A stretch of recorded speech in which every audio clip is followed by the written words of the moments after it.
ayer asistimos a varios fenómenos. Luego hablaremos con Navarro, que es uno de los grandes expertos, Enrique Navarro, en geoestrategia, que publica un artículo excelente para entender el lío del Líbano. Pero la Tercera Guerra Mundial, no la 29ª, no sé cuántas veces he visto eso de la Tercera Guerra Mundial. Eso es una sandez como lo de la muerte anunciada, que en mala hora se le ocurrió a García Márquez publicar ese título, Crónica de... O sea, ¿cuántos periodistas deportivos, que son los más analfabetos de todos, y en el caso del Marca y el AS, muy propensos a la defensa del terror? Son excepciones. Relaño fue una excepción ayer. Pero Simeone se ratificó como el jefe de la banda, que siempre dijimos que era, y el tesorero Almeida. Pero estos titulares de la Tercera Guerra Mundial y tal, nunca hay una Tercera Guerra Mundial, la guerra atómica se decía antes, ahora ya dicen mundial. En guerra está la humanidad continuamente, desde que se fundó. Eso de Imagine es una cosa de idiotas que no han leído la historia,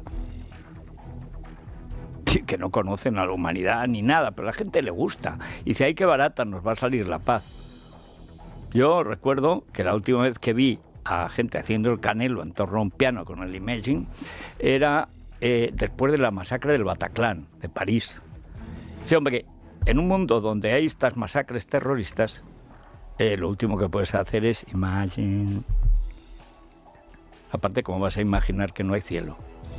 No, Lennon tuvo una vis comercial extraordinaria, conectó con la estupidez medioambiental mundial, de todo va bien y aquí no va a pasar nada, las narices no pasa nada. Como no te prepares, claro que pasa.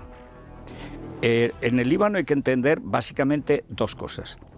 El Líbano, el lío del Líbano, el Líbano era la Suiza de Oriente Medio, se decía. Bueno, también en Afganistán iban las chicas con minifalda.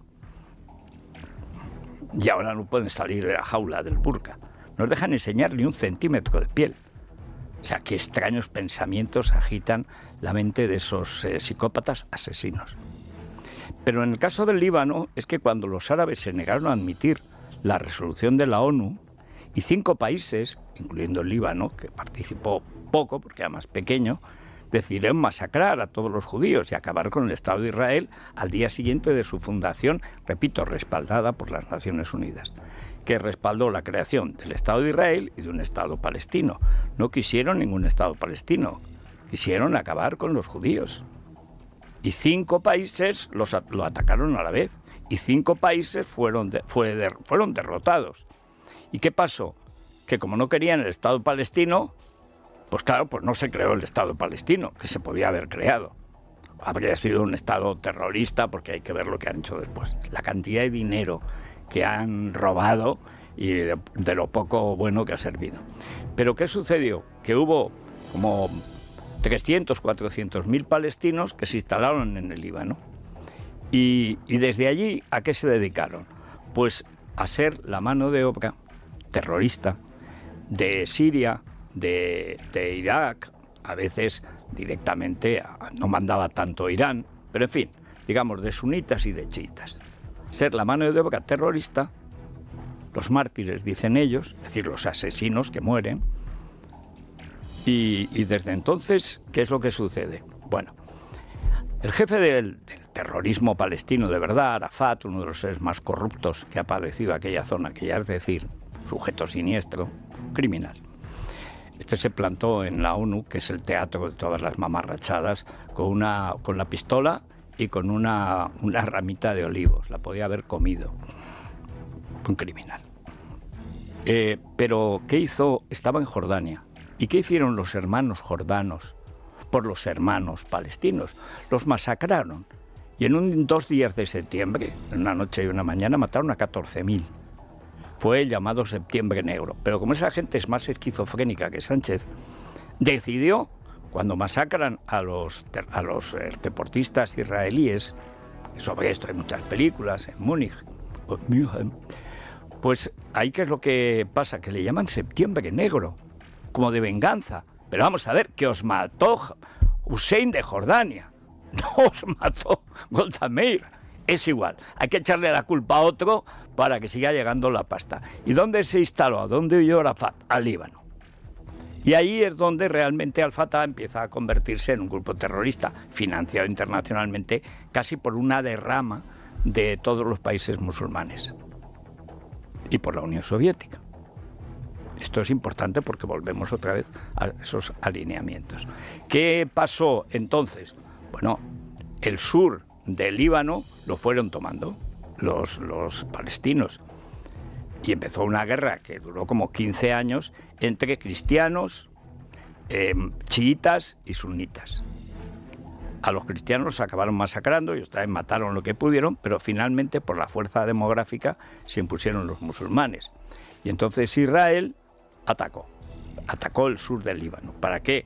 Para desmantelar a los terroristas que todos los días lanzaban misiles o entraban a matar israelíes. Que es lo único que han hecho los palestinos, no han creado un Estado, no han sido capaces de, pero vamos, ni de ahorrar el dinero suficiente para las escuelas, dinero que reciben. ¿En qué se lo han gastado? En Gaza, en hacer túneles. Todavía la mitad de los túneles están descubriéndose ahora. Dice, ¿y por qué no tenían hospitales? Porque tenían que tener las armas terroristas debajo de hospitales, debajo de escuelas, debajo de casas corrientes, porque son así. Pero es que siempre han sido así. Utilizar a la población civil como escudo humano para dar luego lástima en el telediario. ¡Ay, cómo nos tratan! Hombre, salid a pelear a campo abierto, no os escondáis. No. Ha entendido muy bien cómo funciona Occidente. Esto es una mercancía de inteligencia típicamente soviética. Pero bueno, el caso es que eso siguió. Israel entró y me parece que duró como 33 días. Aquella operación limpió en parte, al menos el sur del Líbano. Digamos que ganaron unos años. ¿En qué se equivocó Israel? Se equivocó en creer que podía haber un gobierno moderado en el Líbano cuando hay miles de terroristas sueltos y armados que continuamente cada mes reciben dinero de una potencia extranjera que quiere destruir Israel y matar a todos los judíos. Pues es muy difícil que haya un gobierno, sobre todo en un país pequeño como es el Líbano, estable, y de hecho no se consiguió. La guerra de cristianos, chiitas y sunitas continuó, los cristianos fueron desapareciendo, ahora han desaparecido hasta de Belén. No quedan prácticamente cristianos en Belén. Yo estuve en el 92 en Belén, que es por cierto preciosa la basílica, donde según la tradición nació nuestro Señor Jesucristo, es preciosa. Es una iglesia del siglo III, típicamente romano-bizantina, diríamos, una preciosidad. No han dejado un cristiano para un remedio, los han echado a todos. ¿Cómo? A tiros. ¿Pero qué creen que es Oriente Medio? Una guerra. Sigue la guerra para exterminar a los judíos, pero desde el 48, o sea, desde el día de su fundación. Y sigue la guerra de los judíos para que no les extermine. En 5 días se cumple un año del 7 de octubre, que es el mayor, más desvergonzado, más cruel y más obsceno ataque terrorista de esta gentuza que cuenta con el apoyo de la mitad, por no decir del 80%, de la intelectualidad semianalfabeta de Occidente, desde las universidades pijas americanas hasta las cancillerías de todo el mundo y sobre todo en los medios de comunicación. Porque los medios de comunicación necesitan su muerto y los israelíes, con buen criterio, no enseñan a sus muertos y los otros no enseñan otra cosa. Así que de ahí, de la necesidad de la foto, necesidad comercial, se pasa al apoyo editorial y luego ya a las, digamos, caricaturas de los caricaturistas y los chistes. Y ahora resulta que los judíos son los nazis. Llamarle a un judío nazi. 6 millones de muertos judíos en el Holocausto, judíos indefensos. No volverán a ser indefensos y además hacen muy bien, pero hacen muy bien. Y esta guerra de respuesta empezó el 7 de octubre, es decir, hará un año en 5 días, y no parará. Y espero, naturalmente, que triunfe Israel. Porque Israel es lo único que hay de Occidente y de civilización allí. Todo lo que no es Israel es terrorismo y barbarie. El burka y el crimen. Y no hay más. No hay más. Y el que cree que puede haber más, se equivoca. Árabes moderados y tal. Hombre, moderado Arabia Saudita, que ha financiado todas las mezquitas radicales que hay en Europa, incluyendo aquí la de la M30, está al lado del tanatorio, es como el tanatorio de la cultura. Pero entonces usted no cree que el Islam es la religión del amor. No, ninguna religión es la religión del amor. Eso es una sandez. Pero ninguna, bueno, en teoría el catolicismo es el más cercano a eso, pero la historia demuestra que los católicos han matado, nuestros ancestros han matado como los demás, atacando o defendiendo, porque el ser humano es muy parecido. Lo que sí suele necesitar es la fe.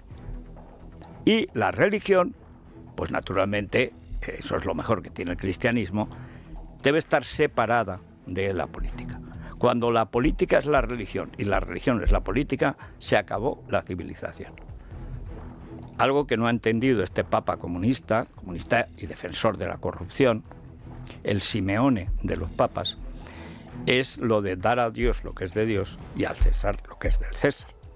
Y dediquémonos a salvar nuestras almas y cumplamos las leyes del común. Ese es el mensaje de fondo y la conciliación de razón y fe, que es lo propio de la tradición católica española.